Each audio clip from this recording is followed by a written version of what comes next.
name's Rich Harrington, and welcome to this edition of Understanding Adobe Photoshop. Today, I want to show you a cool command called Kuler, which is actually a useful way to interactively choose colors based upon different color analogies. Here's how it works. You choose Window, Extensions, Kuler, and this opens up a new panel. Now, you want to be on the internet for this panel to connect, and when it does that, it's going to actually download some new colors. Let's tear this off. Inside of Kuler, you'll find different color palettes that have been designed by different folks. And you could choose to view the highest rated, the most popular, and say of all time, or even limit it down to things like the past week.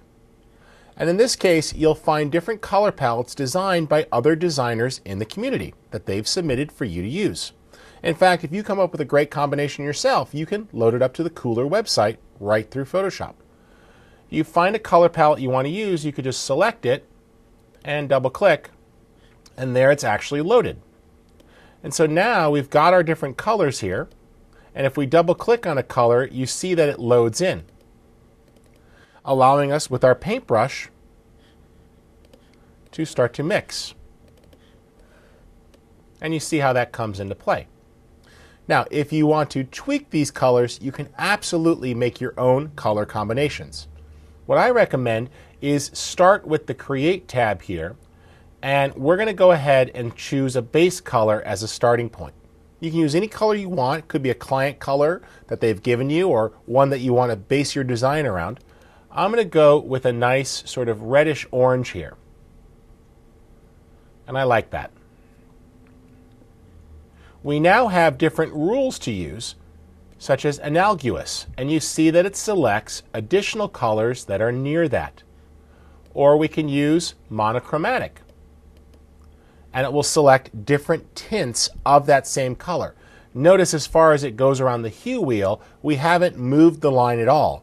All of the colors are the same hue, but different values of saturation and lightness applied. And we have all sorts of different models to choose from that will give us different colors to work with. I find complementary is often nice. It'll give you the color with some other things in a similar hue angle, plus from the opposite side of the color wheel. But you could choose whatever works for you, and shades is another nice one to choose.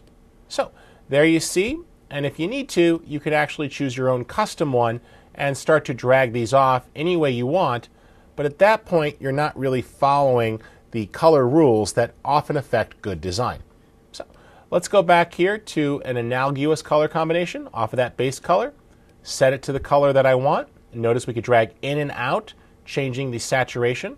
Notice there we could change and of course adjust the saturation there. That looks great. Now, once you're happy with these, you want to store them. You could choose Save Theme and then actually give it a name. So I'm going to call this Sunrise and click Save, and it's actually stored as one of my Kuler sets. If I come back to Browse, I can actually take a look under my Saved category, and I'll see Sunrise. So this is where your own personal presets are stored. Let's make one more. We'll go under Create here, and I'm going to choose a nice blue and start to pull these out a little bit, get a little wider range. I like that. And I'll go ahead and save that, and we'll call this Cool Candy.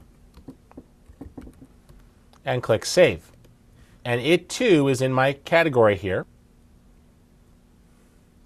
Now, in order to refresh the Save category, you got to jump out of it and jump back. So if you don't see a recently saved version in your Saved dropdown, just go ahead and choose Saved again, and it will refresh the Kuler panel. If you've got one you want to upload, you can go ahead and actually go back to Create here, and you'll see a button that says Upload Theme to Kuler. Once you've done that, a new browser will launch and you'll need to create an account, but Kuler is a free community to log into, and it's actually got a very cool web interface as well that you can work with. And notice there's my colors uploaded. If I just register or sign in to create a new account, I can work with this. And in fact, you see a lot more controls. So you could choose to work inside of Photoshop in sort of a mini Kuler environment, or use this online area to actually refine it and do a lot more customization.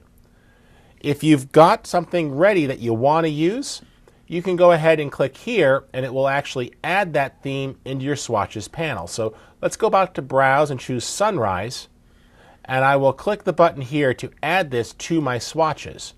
And if I look in Swatches and scroll down, you'll see there are those two swatches I designed loaded up and ready to use for quick selection.